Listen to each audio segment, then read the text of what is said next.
Il y aura un temps de questions-réponses après si vous voulez élargir. Deux thématiques qui sont celles de la culture et de la sécurité tranquillité.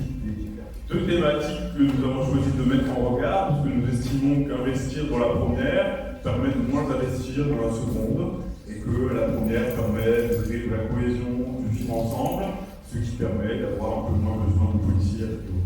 Voilà, je vais laisser à Christophe développer la philosophie de notre programme autour de la culture.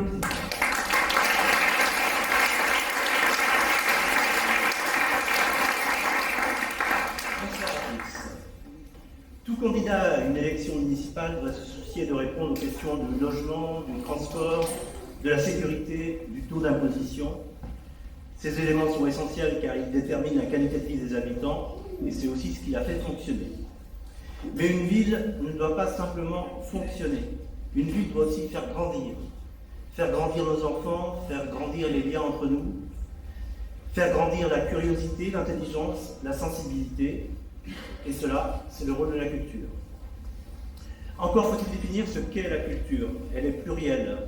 Cela va de la culture au sens agricole du terme, jusqu'à la mise en culture dans le domaine de la biologie. Mais ce n'est pas de ces cultures-là dont je veux vous parler ce soir. Même si le parallèle avec le soin que l'on apporte au respect des sols en agriculture pour bien faire pousser les jeunes pousses, ou l'idée de mise en culture peuvent résonner avec notre vision d'un projet culturel. Mais on parle aussi de culture populaire, de culture ouvrière, de culture syndicale, de culture d'origine. Toutes ces acceptions de la culture se retrouvent dans les différentes propositions de notre programme. Mais ici, je veux parler de la dimension artistique de la culture. Plus que de démocratisation culturelle ou de démocratie culturelle, parlons tout simplement de démocratie. Car rendre la culture accessible à tous est une véritable exigence démocratique. Notre projet est clair. Faire de Chalon-sur-Saône une ville où la culture soit partagée par tous. En complément de l'accompagnement des équipes artistiques professionnelles, des lieux de création et de diffusion du territoire, nous souhaitons faire de Chalon-sur-Saône une ville où chaque habitant, quel que soit son quartier, son âge ou ses moyens, ait accès à la création et à la culture et à l'expression artistique, en tant que spectateur et en tant qu'acteur. Vous l'aurez compris, nous avons un objectif, la culture pour toutes et tous, la culture partout. Avec deux axes d'intervention. La première, une éducation artistique et culturelle de la maternelle au lycée et un fort développement des pratiques amateurs en dehors de l'école. Le deuxième, un soutien affirmé aux équipes artistiques et aux structures culturelles locales. La culture est un droit et pas un luxe. Nous faisons aujourd'hui un choix clair. La culture ne sera pas un supplément d'âme réservé à ceux qui ont déjà les codes, le temps ou les moyens. Elle deviendra un droit réel pour tout à chacun.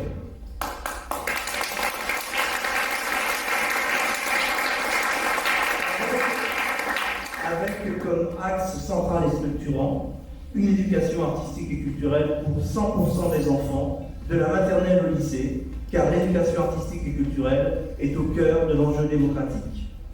L'éducation artistique et culturelle devrait être à la politique culturelle ce que les énergies renouvelables sont au choix énergétique.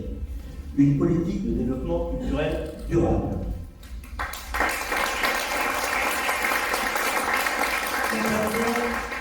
Cela veut dire chaque enfant découvrira une pratique artistique à l'école, hebdomadaire et récurrente, de la maternelle au lycée. Chaque élève profitera de sorties culturelles régulières. Le théâtre, le cirque, les arts de la rue, la musique, les arts visuels, la danse, les arts plastiques, le chant, l'écriture, le jeu, toutes les formes d'art auront leur place. Parce qu'un enfant qui a accès à l'art développe sa confiance, apprend à s'exprimer, appréhende mieux le monde, forge son esprit critique. La culture n'est pas un divertissement, c'est un véritable outil d'émancipation.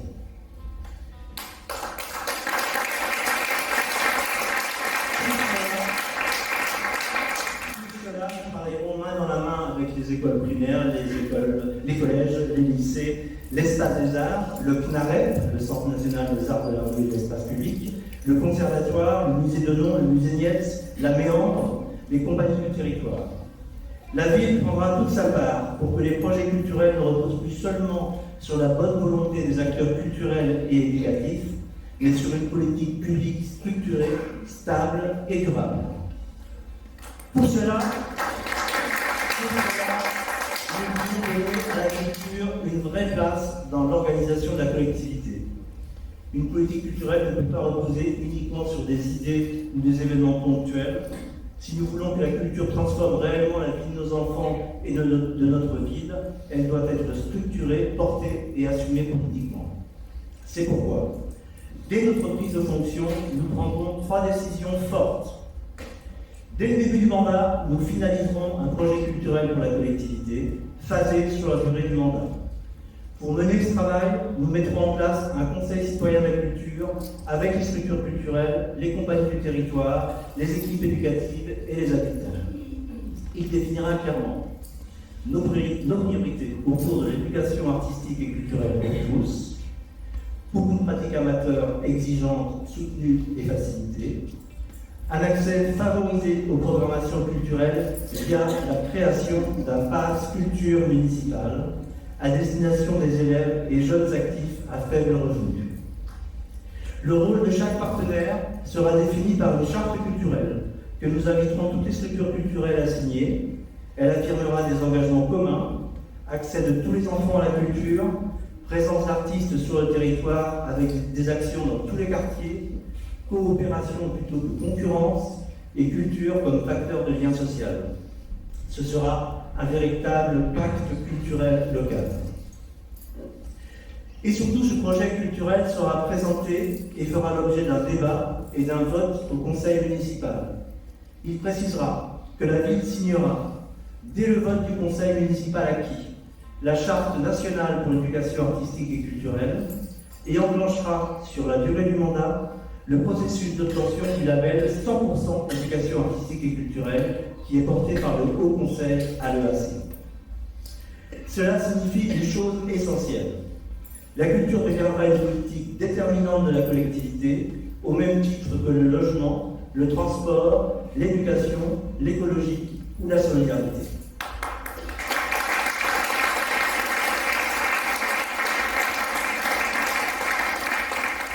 Il faut pour cela une responsabilité politique clairement identifiée.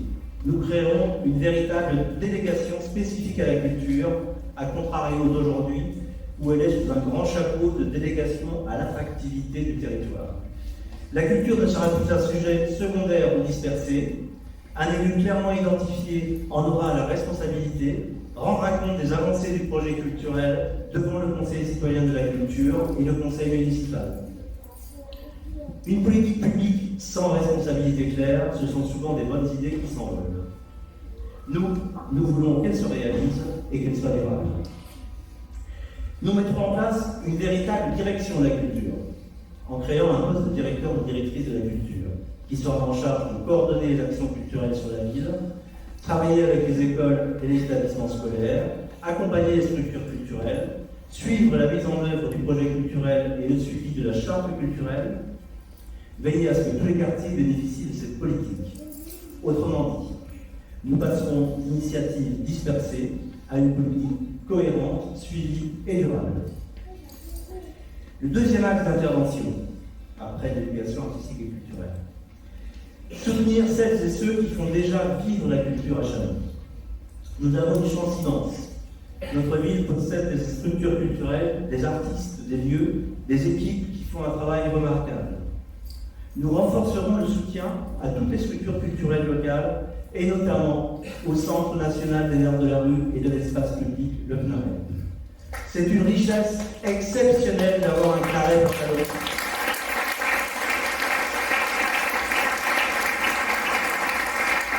Avec Chalon dans la rue, qui est un festival international des arts de la rue. Nous souhaitons travailler avec l'ensemble des partenaires, la DRAC, le département, la région, le Grand Chalon, pour lui donner les moyens supplémentaires à la hauteur de ses besoins et de son rayonnement qui doit peut-être évoluer sur le territoire du Grand Chalon. Nous ferons aussi en sorte que cette programmation estivale en espace public se déploie en amont et en aval du festival sur les quartiers de la ville. Pour cela, nous soutiendrons un projet de rénovation du CNAREP, évidemment des aménagements qui répondent aux besoins de la structure, mais aussi un lieu que les habitants puissent s'approprier, un espace où on peut venir flâner, déjeuner, avec peut-être une cantine bio ouverte, découvrir les compagnies qui y travaillent. En fait, il faut ouvrir les lieux culturels, en faire des lieux de vie, pas juste des lieux de programmation, où puissent se croiser pratiques amateurs et pratiques professionnelles, où l'émergence puisse trouver un lieu d'accueil et d'accompagnement.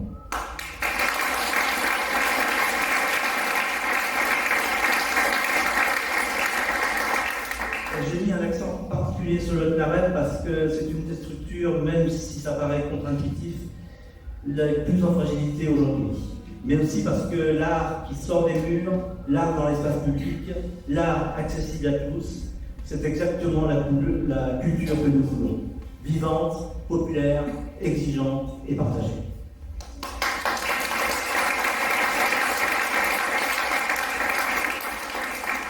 Je n'en oublie pas pour autant les autres structures culturelles qui font vivre la culture à Chalon.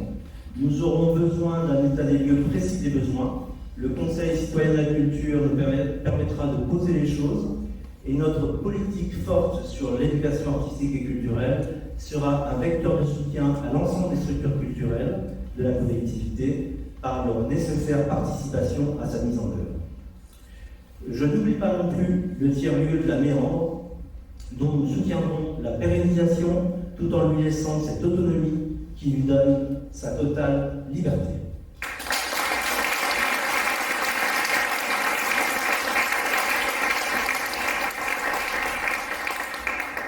Nous voulons une ville plus forte, plus unie.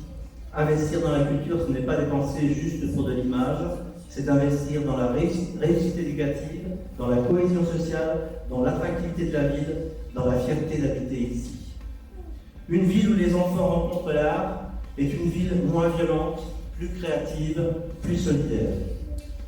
C'est pourquoi nous voulons une ville où un enfant de n'importe quel quartier puisse monter sur scène, où l'espace public peut aussi être un lieu de poésie et de rencontre, où la culture relie les générations, où personne ne se dit « ce n'est pas pour moi ». La culture sera un fil rouge de notre mandat, pas un slogan, mais une véritable politique. Parce qu'au fond, la question qui se pose est assez simple. De quel monde voulons-nous ? Nous faisons le choix d'un monde plus ouvert, plus sensible, plus inclusif, plus intelligent. Nous faisons le choix de la culture. Merci.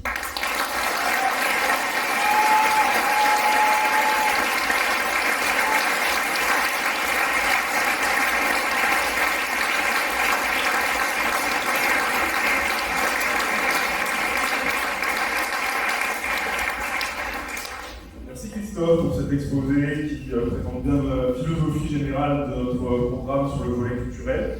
Et merci particulièrement à toi qui a très largement travaillé sur ce thème-là et qui est, on va dire, le principal instigateur de ce programme pour la culture. Donc merci beaucoup.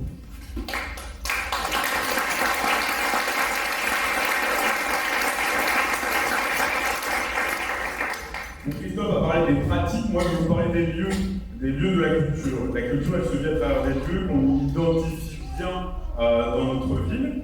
On peut penser à l'espace des arts, on peut penser à la péniche dont Christophe a parlé, on peut penser à l'abattoir, au conservatoire, la salle Vincent Sandra, le théâtre Piccolo, la Méandre, les musées. Le musée Niepce, c'est le musée de Lyon, c'était à la fin de ma liste. Voilà. Mais il y a un lieu qui manque à Châlons et qui est réclamé depuis un certain nombre d'années au centre-ville, qu'une grande partie de la population déplore sa fermeture, en tout cas, fermeture qui a eu lieu au moment du Covid et pas de réouverture derrière, alors que le propriétaire avait promis que les travaux seraient faits, qu'on aurait une réouverture. Je veux parler de ce vieux serpent de mer de la réouverture d'un cinéma au centre-ville.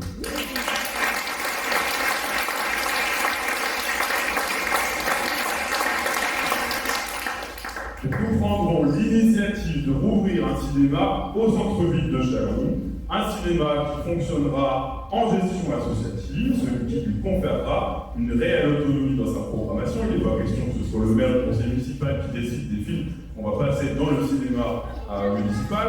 Ce sera bien une gestion associative et avec des tarifs accessibles, c'est-à-dire assez éloignés de ceux qui sont pratiqués dans l'usine cinématographique qui est en banlieue de Châlons, dont je tairai le nom, qui a le mérite d'exister tout de même.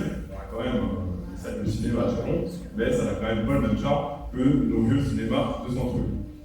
Donc cette opération répond à un besoin. D'abord, faire revivre le cinéma au cœur de la ville, redonner un certain dynamisme aux commerces qui se trouvent aux alentours des anciens cinémas et qui ont perdu aussi une partie de leur clientèle puisque les cinémas ont fermé, et donc recréer au cœur de la ville un lieu de culture.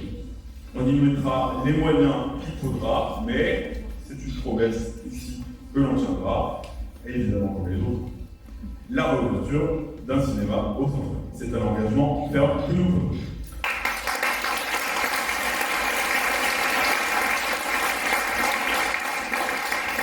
Ensuite, Jean-Pierre l'a signalé, un de nos musées a besoin d'un petit coup de fraîcheur. Nous avons à Châlons la chance d'avoir une des collections de photographie les plus importantes d'Europe et nous avons un musée qui est inadapté à la fois pour présenter cette collection mais aussi pour présenter tout ce qui va autour de cette collection, c'est-à-dire la construction de l'image, l'analyse de l'image, l'histoire de la photographie. Donc je vais parler bien évidemment du musée Niepce.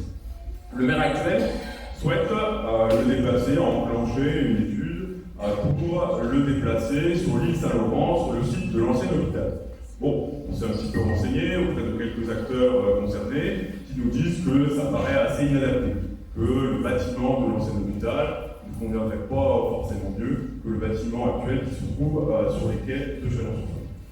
Donc nous voulons que dans la ville qui a vu évoluer l'inventeur de la photographie, Niepce, nous trouvons et nous voulons donc un musée et un musée de plus grande envergure et nous allons lancer ce chantier-là donc pour trouver un lieu plus adapté. Donc il va falloir prospecter un peu dans la ville, ça et là, on a quand même quelques idées. Je ne peux pas avancer plus que ça parce que tout le monde ne sommes pas encore au pouvoir, mais une fois que ce sera fait, donc nous pourrons engager la relocalisation du musée Niepce dans un lieu plus adapté. Un lieu plus adapté et aussi l'idée de l'ouvrir davantage. Donc on a dans le musée Niepce la chance d'avoir des animateurs, des animatrices, un personnel très qualifié, très désireux de développer toutes les activités au sein du musée et qui aujourd'hui est un peu limité donc, par les locaux et par les moyens qui sont affectés au musée. Donc c'est bien évidemment avec eux et avec elles, avec le personnel du musée, que nous construirons le projet à venir d'un nouveau musée de plus grande ampleur pour Chalon-sur-Saône. Voilà deux projets qui, sur un mandat de 7 ans, je dis bien 7 ans, puisque la prochaine fois, ce sera en 2033, si j'ai bien suivi. Le mandat qui arrive ne s'arrêtera pas en 2032, puisqu'en 2032, à moins qu'on gagne en 2027 et qu'on passe à la 6e République et qu'on change tout de fond en comble.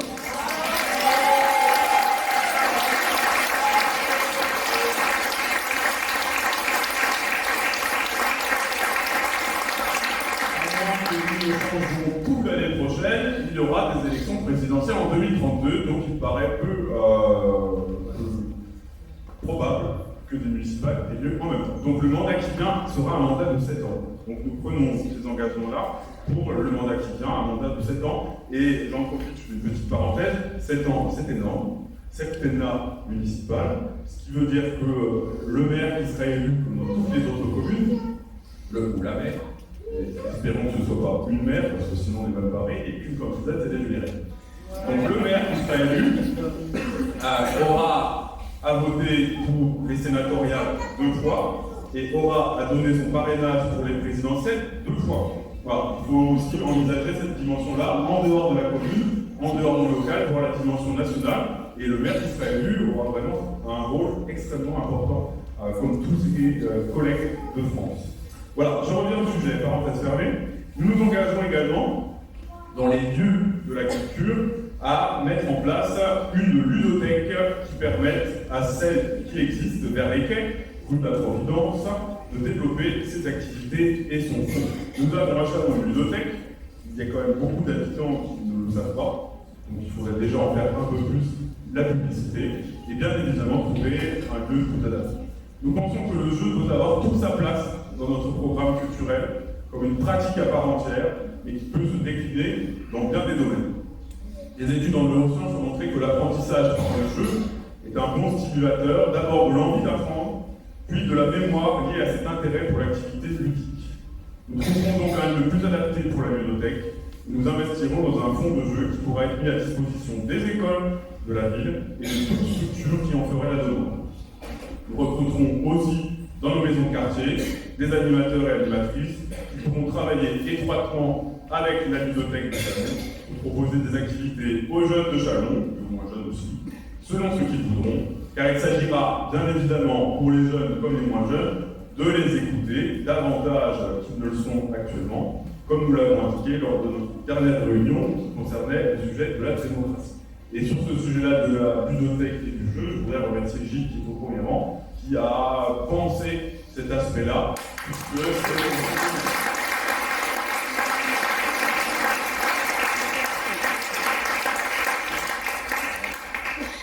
Et pour terminer, donc, nous donnerons également à nos bibliothèques les moyens nécessaires pour accueillir plus de public un peu plus divers, et en encourageant la découverte, donc la découverte du livre, qui donne le goût de la lecture aux enfants dès le plus jeune âge.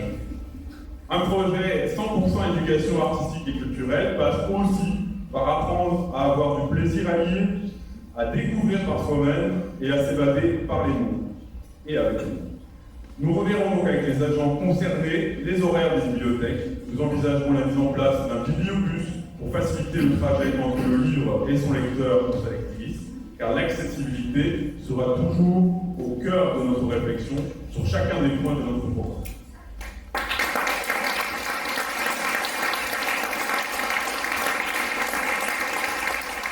Voilà quelques exemples parlants de ce que nous souhaitons faire au cours des prochaines années dans le domaine de la culture. En quelques mots, la rendre accessible, encourager la création en garantissant l'autonomie de tous les acteurs et de toutes les actrices impliqués.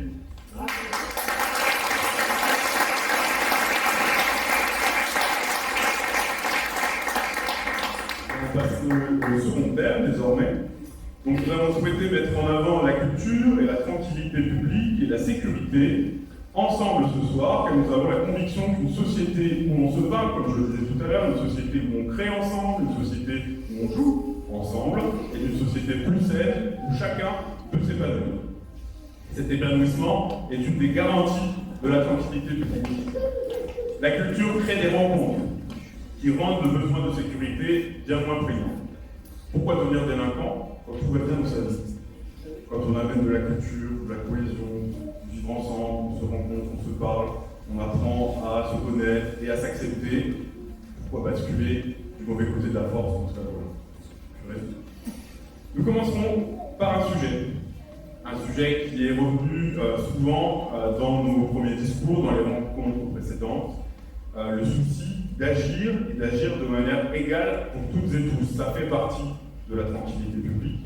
Pour toutes et tous, peu importe son quartier, peu importe son statut social, peu importe sa couleur de peau, peu importe sa religion, peu importe son genre ou son orientation sexuelle. Nous voulons mettre au cœur de notre programme la lutte contre les discriminations et c'est donc Bonsoir à toutes et à tous. Qui aurait pu croire qu'une femme portant le voile serait devant vous ce soir, à Chalon-sur-Saône, pour vous présenter cette partie du programme qui concerne les discriminations. Notre ville engagera une politique de lutte contre toutes les discriminations pour bâtir une ville inclusive, car chacune et chacun fait partie intégrante du peuple. Pour quel que soit son genre, sa religion, son origine, son orientation sexuelle ou son état de santé, nous formons un seul et même peuple.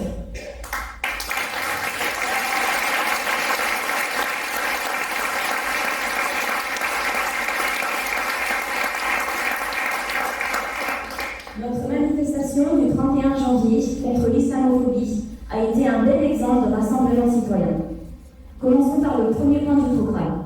Combattre le racisme, cette idéologie, héritage de l'ère coloniale justifiant les pires horreurs. Il doit être combattu avec acharnement en créant un observatoire communal ou intercommunal des discriminations.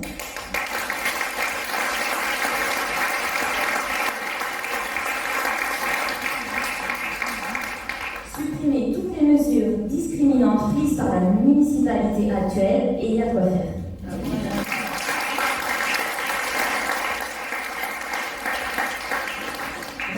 L'accompagnement des victimes et du racisme avec une permanence juridique gratuite en lien avec la police et la sous-préfecture.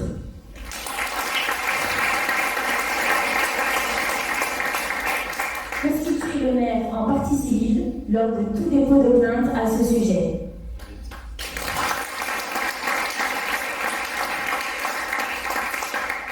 Mettre en œuvre un programme d'information et de sensibilisation dans les établissements scolaires et centres de loisirs.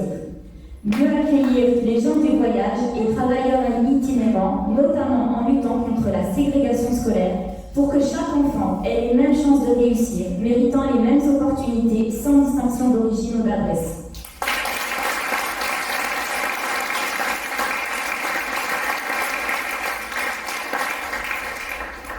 Assurer l'absence de discrimination à l'emploi dans les collectivités communales et intercommunales en sensibilisant le personnel.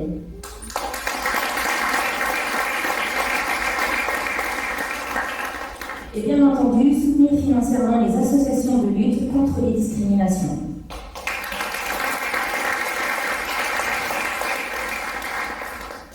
Développer l'enseignement de la mémoire coloniale et l'histoire de l'immigration, qui est très important.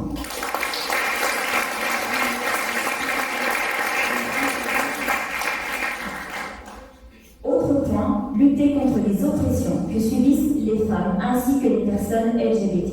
Combattre le patriarcat en soutenant les structures existantes pour signalement et accompagnement des victimes et constituer une fois de plus le maire en partie civile si besoin.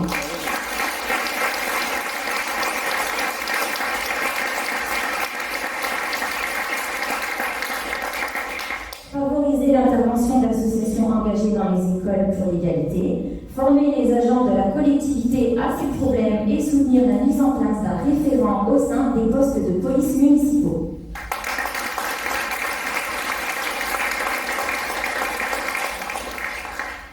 Créer des lieux d'accueil pour les personnes en rupture familiale, former les agents du CCAS et de la police municipale afin qu'ils identifient mieux les critères de discrimination liés à l'orientation sexuelle.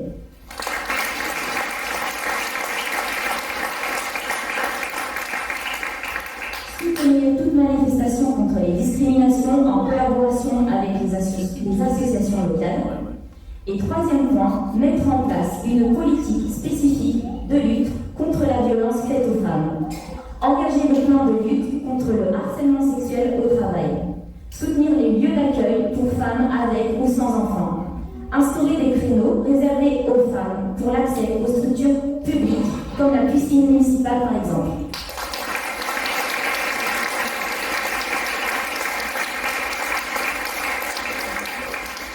Dernier point concernant le handicap, porter un objectif zéro lieu inaccessible, donc dans les lieux, les transports publics et les commerces. Favoriser l'achat de matériel adapté pour les écoles afin d'accueillir les enfants en situation de handicap. Favoriser les bourses à matériel médical et rendre accessibles les ateliers de réparation en partenariat avec les associations existantes. Favoriser l'accueil des enfants handicapés dans les crèches publiques.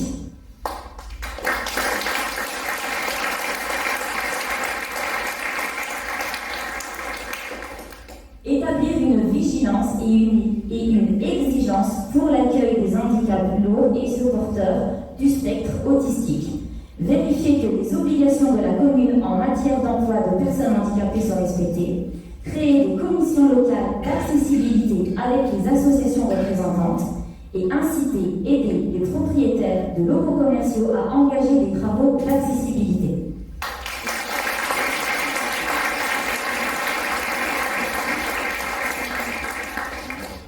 Il faut faire de Châlons notre boussole et briser le narratif avec du courage politique. C'est d'une grande utilité publique. C'est même une urgence sociale de proposer et de mettre en place une politique de rupture. Il faut des actes, une méthode. Nous refusons de négocier des valeurs et nous représentons une dignité, une cohésion sociale malgré les préjugés politiques et médiatiques. Nous aussi, nous sommes la nation et nous aussi, nous faisons partie du paysage chalonnais. Nous sommes cette réalité.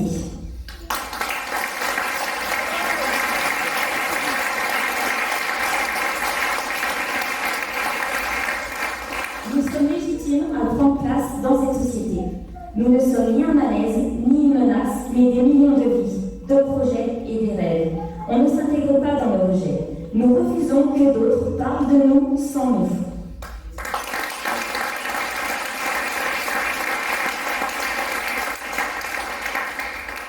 Quand on discrimine, on fracture. Et quand on fracture, on divise. Et quand on divise, on affaiblit la démocratie. Il faut une république qui ne laisse personne au bord du chemin. Nous refusons que l'origine sociale, la religion, la couleur de peau, l'handicap, le lieu d'habitation, l'orientation sexuelle deviennent des plafonds invisibles. C'est le temps des secousses et à chaque époque, il y a eu des heures difficiles. Tourner le dos à l'ouragan ne nous sauvera pas de la tempête. Nous sommes pris pour cible, les mots ont un sens et des conséquences. Nous sommes persécutés, pris en otage dans un débat politico-médiatique.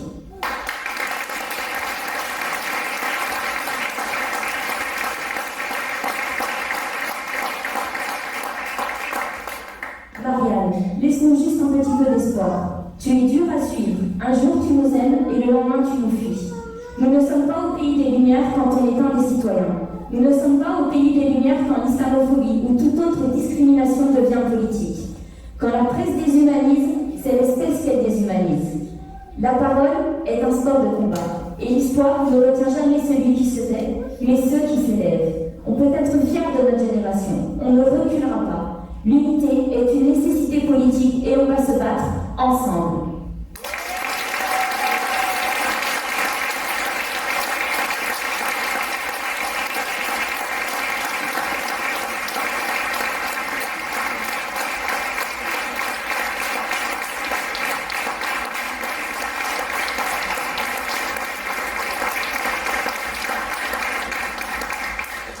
Regardez notre jeunesse, elle a soif de l'avenir et elle a des rêves immenses. Diviser le peuple, c'est pour les faibles. Soyons unis, nous serons invincibles. C'est notre héritage. Les enfants de la liberté resteront debout et on ne baissera pas la tête. Un peuple, une histoire et une même vision. Plus personne ne doit raconter notre histoire, elle nous appartient. Et je vous le dis, dans la langue de Molière, ici présente ce soir, il est grand temps de renvoyer le trône et son personnage, qui n'est autre que Gilles Platret, aux archives chalonnaises.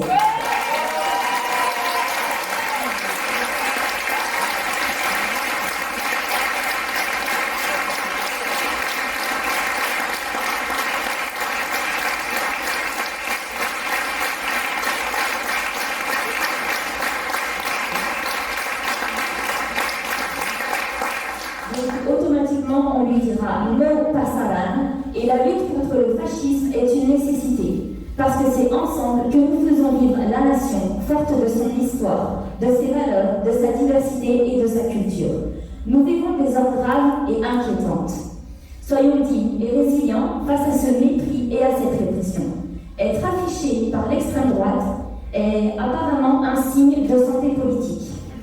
Alors ne perdons jamais de vue pourquoi nous faisons cela et la voix de qui nous portons. Antifasciste tant qu'il le faudra. Vive l'Union populaire chalonnaise et vive l'Union de la collaboration.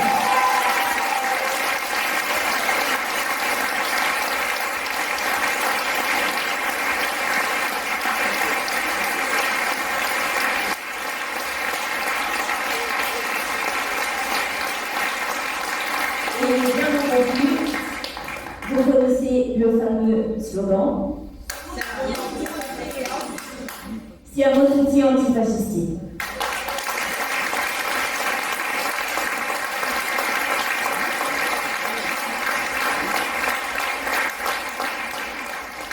Pour un organe de ce discours et cet engagement sans faille dans la lutte contre toutes les discriminations. Ce combat-là, nous allons le porter, nous le portons, nous allons le porter au cours des années à venir. Et à cela, nous allons ajouter un combat pour la sécurité. Alors, on va nous dire, la sécurité, c'est un truc de droite, c'est attaché au référentiel de droite, ça n'a rien à voir avec la gauche. Tout comme le drapeau tricolore n'est pas de droite, tout comme Marianne n'est pas de droite, tout comme notre devise n'est pas de droite, mais pourquoi laisser la sécurité à la droite? Non, on la reprend nous aussi. Bien sûr, nous n'avons pas la même vision de la sécurité que la droite. Fort heureusement. Nous sommes hostiles au tout répressif. Nous sommes hostiles au surarmement de la police, à la surveillance généralisée de la population. Tout ce qui peut entraîner des dérives vers un régime autoritaire, voire totalitaire, nous pourrions perdre toutes nos libertés. De cette sécurité-là, nous n'en voulons pas. Ça, c'est le projet de la droite. Alors voyons ce que ça donne à Châlons. Parce que nous avons un maire de droite extrême. Donc nous avons 49 policiers municipaux en 2025, pour moins de 45 000 habitants. Enfin un petit peu plus de 45 000 depuis le mois de janvier, apparemment. Donc c'est beaucoup. Et Gilles Platrel veut en recruter 31 de plus pour monter les effectifs à 80 agents de police à Châlons, de police municipale. Il serait presque autant que la nationale. Alors, quelle folie! Et le budget qu'il faut pour ça est énorme. Vous avez compris, avec ce que Christophe vous a dit avant, avec ce que Morgane a pu expliquer, que nous mettrons l'argent ailleurs, très clairement. Plus de 200 caméras désormais installées dans Châlons. Et Gilles Platrel a indiqué dans son programme, puisqu'apparemment il a une espèce de programme, qu'il voulait en installer 120 de plus, qui porterait donc le nombre à 320 caméras à Châlons, ce qui, j'ai fait un petit calcul, nous ferait 21 caméras par kilomètre carré.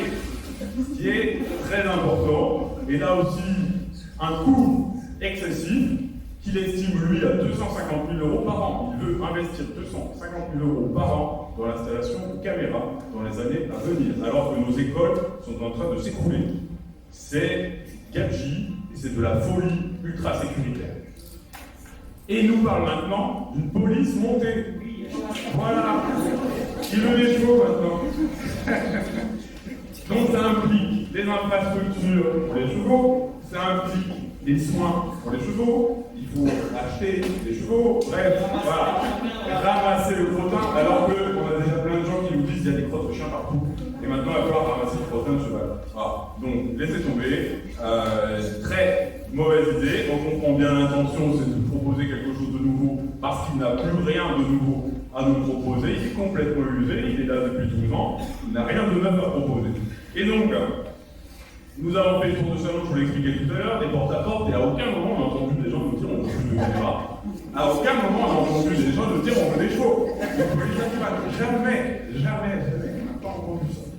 Voilà, donc tout ce matériel et ce personnel coûtent actuellement plus de 6 millions d'euros par an à la ville, et quasiment 10% donc du budget de fonctionnement de la ville, alors que Platrel ne consacre qu'à peine 1 million d'euros à la rénovation des écoles. Pour comparaison, 6 millions pour la sécurité, 1 million pour la rénovation des écoles, et encore on a commencé à regarder un peu dans le détail, le million n'est pas toujours dépensé, pas toutes les années en tout cas. Voilà, donc il y a beaucoup d'annonces et pas grand chose véritablement sur le terrain. Beaucoup d'investissements dans la sécurité de droite, et pour quel bilan? Alors après avoir bien baissé, les cambriolages repartent à la hausse depuis 2020, et surtout depuis 2022. Ils sont passés de 62 à 84 en 2024. Plus de cambriolages. Les plaintes pour coups et blessures en dehors du cadre familial sont passées de 110 à 153 entre 2020 et 2024. Plus de plaintes pour coups et blessures. Les plaintes pour vol avec arme ont baissé. Mais les plaintes pour vol sans violence ont explosé à Châlons. On est sur plus 40% entre 2020 et 2024, passé de 312 à 443. Là aussi, échec. Le vol de véhicules, 46 par an, aucune baisse depuis 2020. Donc on n'a aucun effet positif de toutes ces installations et de tous ces investissements de Gilles Platret dans la ville de Chalon-sur-Saône. Zéro effet positif. 6 millions d'euros par an. Vous voyez le gâchis total d'argent public dans la ville de Chalon-sur-Saône. Et pourquoi ces chiffres augmentent? Pour protéger le voiture. Là, il faut s'impliquer à voir et s'appuyer sur les indicateurs économiques et sociaux. Pourquoi ces chiffres augmentent? Pourquoi est-ce que la délinquance augmente? Elle augmente à Chalon comme elle augmente partout, un peu en France. Parce que la pauvreté augmente en France.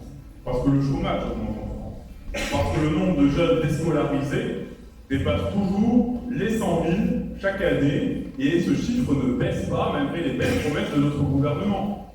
Tous les indicateurs économiques et sociaux sont dans le rouge, sauf ceux des ultra-riches qui continuent à se gaver grâce à la politique de notre cher président. Et tout ça, toute cette dégradation économique et sociale, ça vient naturellement, si je puis dire, alimenter une forme de délinquance. Comment s'en sortir dans la vie quand le système nous pousse dans l'abîme? Comment vivre bien quand tous les horizons scolaires et professionnels sont bouchés?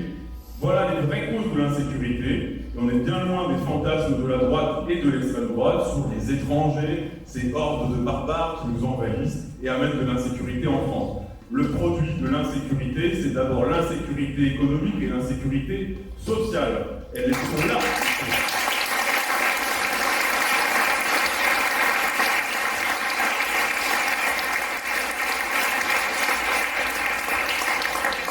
Le bilan sécuritaire de Gilles Platret est nul.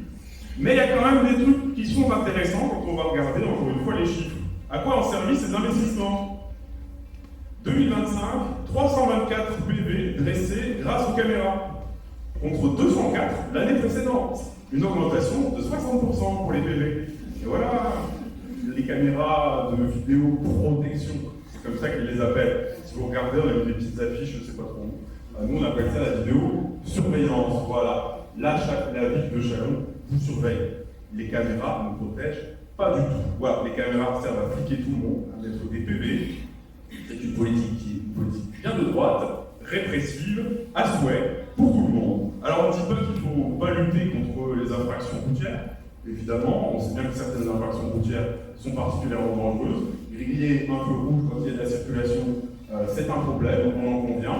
Voilà, mais très clairement, l'installation massive de caméras un peu partout n'a pas servi à régler ces problèmes-là. C'est vraiment mettre du PV pour faire rentrer de l'argent. C'est la politique du chiffre mise en place par l'idole, l'ex-idole peut-être, de Gilles Platret, qui était notre cher ancien président avec son bracelet électronique, Nicolas Sarkozy. Voilà la politique mise en place à Chalon. Donc ça, c'est par rapport au PV. Et sur la question des stupéfiants, parce qu'on dit qu'il faut lutter contre le trafic de drogue, les stupéfiants, etc. Très bien, on en compte. En 2020, 29 mis en cause pour trafic, 34 en 2024. Pas une grosse évolution. Mais surtout, 241 mis en cause pour consommation de stupéfiants en 2020, 510 en 2024. On a fait x 2,5 dans le contrôle des personnes qui consomment des stupéfiants. Donc on n'est pas du tout là dans la lutte contre le narcotrafic, on est là dans la lutte contre les consommateurs.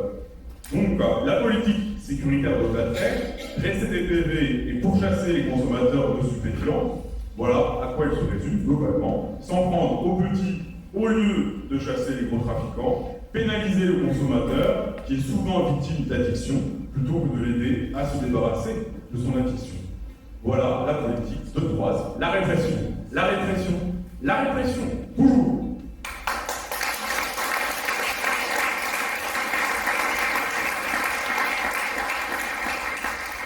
Est-ce que ça fonctionne? Véritablement non. Voilà, les chiffres que j'ai cités avant le montrent.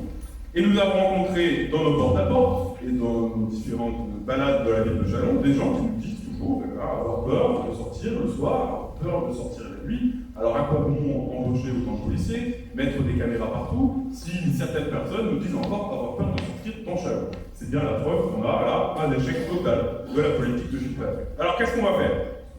On va pas faire que critiquer Gilles Platrec, il faut faire des propositions aussi. Donc les 49 policiers municipaux, ils sont engagés, ils sont fonctionnaires en légal.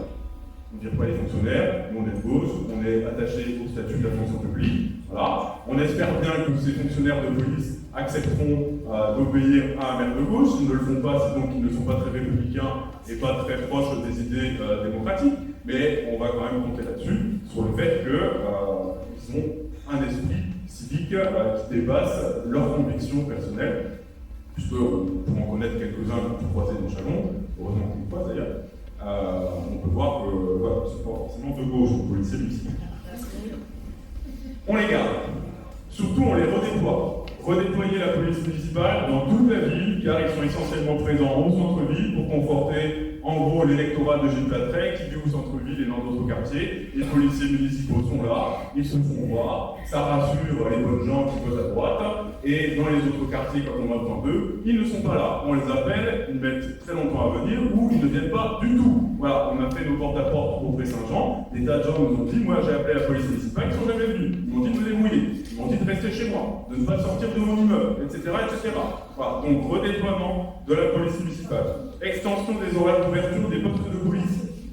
Donc, notamment ceux du plateau et des Pré-Saint-Jean. Gilles Platrec a ouvert un poste de police au plateau Saint-Jean à la fin de l'année 2025, donc quelques semaines avant l'échéance électorale, comme par hasard, alors qu'il avait promis ça depuis bien longtemps. Et ce poste-là, quand on regarde, il n'est ouvert que quelques heures par semaine. À quoi bon?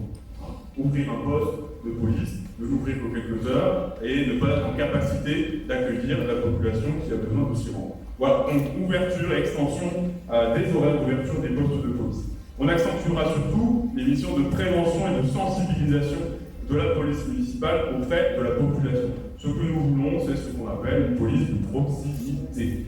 La police n'a pas vocation à être répressive par la police municipale. La police municipale, elle doit avoir un rôle de lien. Ils doivent être présents sur le terrain, répondre aux besoins de la population, mais pas de manière répressive. Et parce que c'est son rôle essentiel, donc de créer du lien et de faire de la prévention, la police municipale n'a pas besoin d'être armée d'armes létales.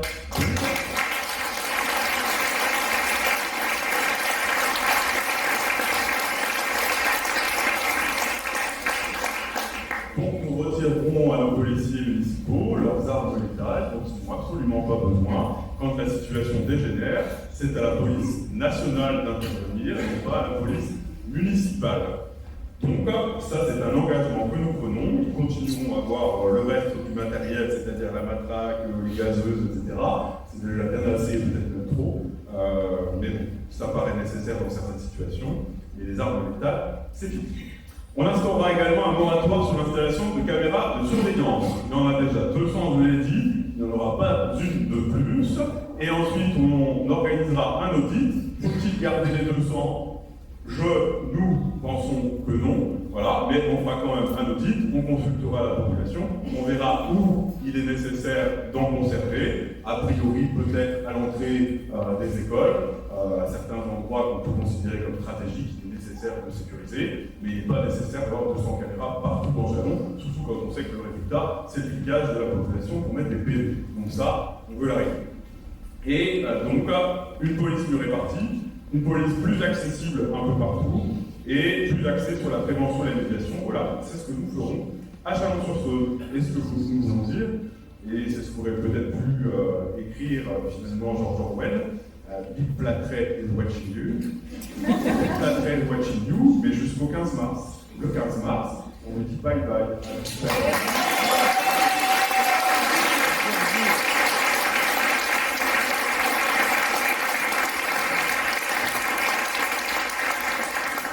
On va nous parler de sécurité, ce qu'il ne faut pas faire et ce que nous ferons. Et maintenant, c'est Wafa qui va vous parler de tranquillité publique.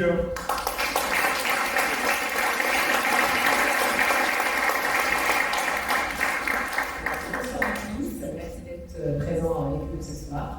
Donc aujourd'hui, voilà, parler de sécurité, ce n'est pas seulement parler de répréhension, c'est parler de justice, de prévention, de présence humaine et surtout de dialogue. Car c'est ce qui manque réellement à Chalon-sur-Saône actuellement.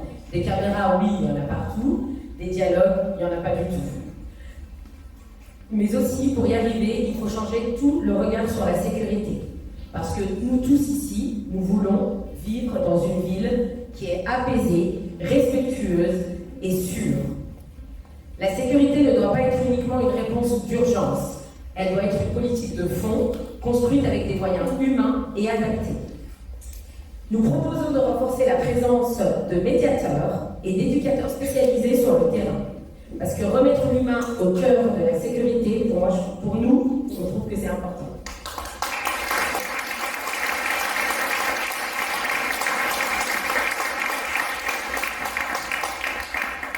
Alors les médiateurs et les éducateurs spécialisés, c'est important parce qu'ils sont en contact direct avec les habitants, ils connaissent les familles, ils connaissent les jeunes et ils ont également une réalité de quartier qu'ils connaissent particulièrement. Et pour désamorcer une détention, ils sont là, effectifs, là, actifs, car une tension désamorcée en avance, ça ne devient pas un conflit. Les médiateurs permettent de créer du lien, de rétablir la confiance et de faire baisser durablement les incivilités. Pour plus de prévention, on évite les répressions. On le sait, intervenir après les faits ne suffit pas. Ce qu'il faut, c'est agir en amont. Accompagner les jeunes en difficulté, soutenir les familles et repérer les situations à risque. Et pour cela, il faut proposer des alternatives éducatives et sociales. Une sécurité plus juste, une politique de sécurité efficace doit être juste et équilibrée. Cela signifie pas de traitement, de faveur, quelle qu'elle soit. Chaque citoyen doit être traité avec respect. Lutter contre toutes les formes d'injustice, garantir l'égalité de traitement et protéger sans stigmatiser. La sécurité ne doit jamais opposer les habitants entre eux, elle doit au contraire rassembler et protéger tout le monde.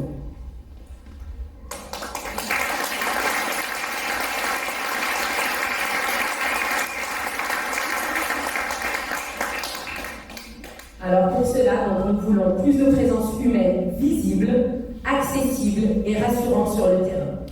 Dans les quartiers, aux abords des écoles et dans les espaces publics. Parce que la présence humaine, c'est la prévention, l'écoute, la dissuasion naturelle et un sentiment de sécurité renforcé pour nous tous. Des priorités claires. Notre vision repose sur des priorités simples. Plus de médiation, plus de prévention, plus de justice et plus de présence humaine. Et surtout, une politique de sécurité cohérente, humaine et efficace. Conclusion. Nous ne voulons pas d'une sécurité qui fait peur, parce qu'actuellement c'est ce qu'il y a à Chalon-sur-Saône. Tout le monde a peur de cette sécurité, de ces caméras, parce que même quand on a un problème, quel qu'elle soit, les caméras ne sont pas orientées là où elles devaient être, ou elles ne fonctionnaient pas. Donc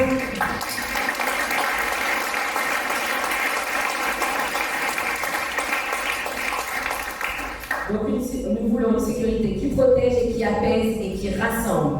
Une sécurité où chaque habitant se sent respecté, écouté et en confiance. Parce qu'au fond, la vraie sécurité, c'est celle qui permet à chacun de vivre dignement, sereinement et librement.